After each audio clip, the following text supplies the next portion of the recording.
welcome back to the Citizen channel. Hope you're all staying safe and well. I'm one of our regular looks, fanzine memories. Yeah, we'll look back at some of the old City fanzines. We may even throw in other clubs in from time to time, but at the moment we've got enough looking back at City fanzines back in time, which is, of course, a snapshot of the fans, what's going on the pitch and off the pitch as far as the fans are concerned at certain times. And today we're going to have a look at issue 8, the March-April 1993 edition of MSV, Main Stand View. Yes, a lot of I wouldn't say animosity, but a lot of dislike between the main stand and, say, the Kipaks and the other stands. Obviously, you know, the main stand are a reputation for being all the old whingers, and the Kipaks were the guys who got behind the team, etc., etc. So, interesting look at this one today, the main stand view. Please, if you are new to the channel, push that subscribe button, push the bell notifications. Great to have you on board.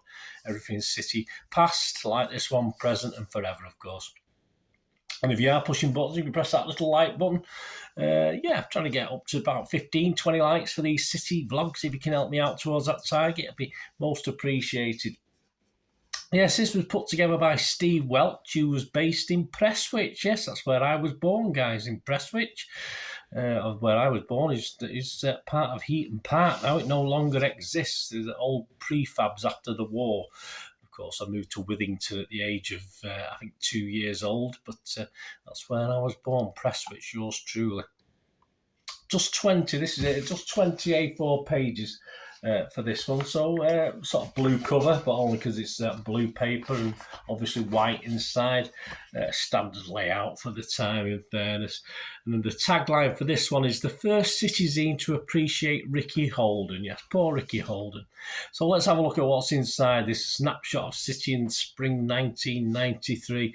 Editorial, there's a picture of Wembley cancelled till further notice. Yes, so this is after the dreadful defeat at Main Road against Tottenham Hotspur, of course, and still fallout after the shameful scenes after that 4-2 defeat at home to Spurs. Steve questioned the motives and cast doubt, and he wasn't alone. There's a couple of people inside questioning whether it was actually City fans who caused the problem, because no one could understand why the City fans would come on the pitch after we'd just scored rather than another stage in the game. But conspiracy theories are us, of course. He doubted, actually, the longevity of his own scene, as the club had taken a bit of a dislike to him at the time and confiscated all his copy of the fanzine. Rules are rules, he was told, possibly Swales rules, that's what it was at the time. He had all his fanzines taken off him at a certain stage, so he couldn't sell the things. Stuck Up is a little article by Colin Hulston, who's in this a couple of times. He stumbled across a Panini 1981 sticker album in a sports bag hidden in a wardrobe, collecting dust, and he was looking through it. Obviously, it was one of the years before we had sponsors, including players like Ray Ranson, Stepanovic, Tommy Booth, Steve Daly, Kazu Dania. A nice touch, yeah, City quid, you could win £25, yeah, whoever did the last one, Andy Hill picked the winner for the last one, but a nice little quiz. Some of the questions, certainly in the days before you could go on to Wikipedia in the 90s, wasn't it, early 90s? We had the internet, of course, but we didn't have all the encyclopedic information, so a lot of the stuff you would have had to find out, then you just sent off your answers to the gentleman in charge, and obviously whoever got the most got picked out and got a 25 quid, presumably a cheque, postal order, who knows. Marc Sanford reminisces on trips to Loftus Road, home of Queen's Park Rangers, and his trips there between 1987 and 1992. Ray Armfield from Grapevine, that was a Wimbledon fanzine, gives his rundown on this season, one of this season's acquisitions, Terry Phelan. And he did wax lyrical about him, but then casted a little bit of doubt over the guy, because apparently Terry was calling Keith Judas Curl, that's what the Wimbledon fans class Keith Curl as, a good friend, which meant he was booed by Wimbledon, of course, who was playing at Selhurst Park there at the time. on his return there with City when he went to Selhurst Park. So that was interesting. A message from the FSA, Football Supporters Association, talking about fans being priced out of the Premier League in the Premier League and all-seater stadium not being wanted, etc. A team of top cats. Yeah, I don't really know the significance of this particularly. I've had a quick look through, I've read it a couple of times. Not a ragging sight is the question mark, but it's players whose first names begin with T. Yeah, top cats. I don't know. In 11 positions, not necessarily City players either. So you got Tony Colton, people like Tony Curry, Terry Conroy, Tony Cascarino, a few Tonys. Tony Coleman, of course, is a City player, but interesting. I don't know. I say the significance of the piece might go back to when he first started the fanzine. Blue letters is, as it said, just letters into the zine itself, and it talks about recent trouble in the Spurs quarter-final again.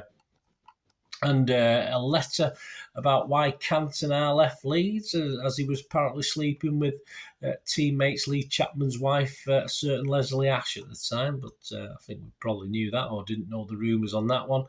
Plus Sachange from Eric Rawson, he didn't know what it meant either, who back in August decided due to other priorities in his life not to go to Main Road this season. He lasted till Christmas. May have all been there. I think I had the odd occasion over my supporting sisters. I'm not going anymore. I've had enough. But it doesn't last long. It doesn't last long. He shared his views when he came back to watch him after a 3-month gap on tactics. Certain players came out all right, like Quinn and Ian Brightwell, and amongst those that received gold stars, and other players like Peter Reid and Rick Holden, not so much. But obviously that goes against the editor's thoughts on Rick Holden, of course. The cup that cheers up to the quarters anyway, just looks back at the FA Cup run up to the quarter-final. And linked again to the quarter-final, there's a letter connected with it where he asked for his name and address to be omitted, not to be put out, as he vented his opinion on the pitch invasion and the fact he will not step inside the ground again after what he witnessed. Very sad. The decline and re-emergence of the City Empire, this one fan's view. This is part 1 of 2 by a guy who just simply signed his name Better Dead Than Red. We can all probably agree with that one. And it's part 1 of a 2-part. He takes a personal look at over a couple of pages, page and a half. So it's not an in-depth look, but it takes a personal look at what went right, but sadly mostly wrong after the glory years of 68, 69 and 70, of course. And he takes us up to 1984. 85, so I assume part 2 will be aimed for the next issue. Journey through the journals takes a look at 3 other fanzines: Eagle Eye from Crystal Palace, Half Magpie, Half Biscuit from Newcastle, and The Valiant's Viewpoint from Charlton Athletic. So that's just a quick look through that. A request for help from Fulham 2000 group, a group trying to save Craven Cottage from property developers. Well, it sort of worked, didn't it? Well, they're still here anyway. And of course, 1993, Al Fayed was a good 4 years away. So all's well that ended well. They lasted anyway. They didn't get redeveloped, did they? Main Road to Wembley as a profile of Tony Buck. Yeah, a couple of interesting things. His car was a Singer Vogue estate. I have no idea what one of them is. You might know. Singer Vogue estate. And his nickname was The Rock. I might have remembered that and forgotten it. I don't know. It's not to do with the actor, of course.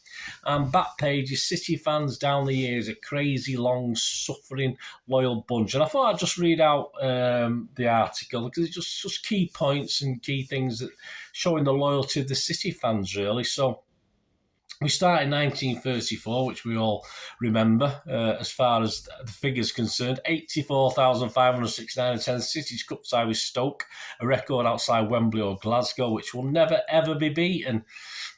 Well, it's sort of been. But are you reading this, you Stretford fans? But hey, I'm sure United at some stage will expand their ground to 100,000 or so and it'll get battered. But there you go. It's been there a long time. And of course, Spurs claimed it, of course, when they moved to Wembley, but it wasn't exactly their ground, was it? So does it really count? We had big crowds at Wembley as well, but hey, It is what it is. 1949, Bert Trout was signed for St Helens Town, which caused an upset at the club, with some fans threatening to boycott the club. He wins them over, and 20,000 attend Bert's first reserve game after recovering from injury with that broken neck. 1955, City fans start the queue for Wembley tickets after the home game against Blackpool 17 hours before they go on sale. 1965, 8,015 attend Main Road against Swindon, the lowest gate since 1932, when 6,000 attended against Blackburn. 1968, an estimated 25,000 City fans make the journey to Newcastle for the last game of the season to see City become the last team in Manchester to win the league. Probably City's biggest travelling support beside Wembley, yes, but we still have that hanging over United at that stage. 1970, City fans clear Wembley's pitch of snow for the League Cup final versus West Brom after some doubts about the game being played. It wasn't the greatest pitch in the world. 1974, City played Coventry in the fifth round of the League Cup on a Wednesday, and over 25,000 fans turn up. I was there. I wagged off school that day. Nothing special about that, you say, except it was all played on a Wednesday afternoon due to the power strike. 1977-78, City's average crowd for the season is 41,695, a post-war record with 24,000 season ticket holders. I was probably one of them as well. 78-79, despite a bus strike, over 37,000 fans attend Main Road against Forest. Brian Clough said it could only happen in Manchester where the fans are fanatical. I only wish our fans were the same, he said. Well, you won the European Cups, didn't you? They've been beating on about that ever since. 1984, City fans amazed at the team's pitiful show at Fulham leave with over 40 minutes left. Were you there that day? And watch a kids' game at the back of the stand. City eventually lose 5-1. What happened to loyalty? 1987, City fans start first with the inflatable craze, later copied all over the world. 1988, City fans travel 2,500 miles in a week for the games at Ipswich and Plymouth. 3 trips due to one game being abandoned, the longest week in domestic travel. 1989, City fans walk from Manchester to Liverpool in aid of the Hillsborough Disaster Fund. 1992, 200 tickets go on sale for the Old Trafford Derby. I think there was ground improvements going on, wasn't there? Although not much improvement, is there? Certainly not recently. And fans start the queue 24 hours before they go on sale in temperatures below zero, beating the record set 37 years ago. Surely a medal of some sort could be given by the club for outstanding loyalty. So there you go. I thought I'd read that out to you. Yeah, so there you go. A little snapshot. My thanks to Main Stand View MSV. I think it's a fanzine. I don't remember buying at the time. I probably got obviously a lot of these fanzines I bought over the years, but of course 93. I could have done. I mean, my memory's gone. Let me know your memories, guys. Anyway, of it, any thoughts, anything to do with fanzines. Of course, we've looked at a few others up to now. We'll continue trying to get them all done at some stage, and just try and pick years slightly different to each other. So there's, as I say, that little snapshot of what City fans are thinking and doing off the pitch and on the pitch. Hope you enjoyed that. Let me know your memories. Thanks for watching, guys. Please, until we meet again, that's one thing, don't I? Please stay safe, Blues. Come on, City. Bye for now.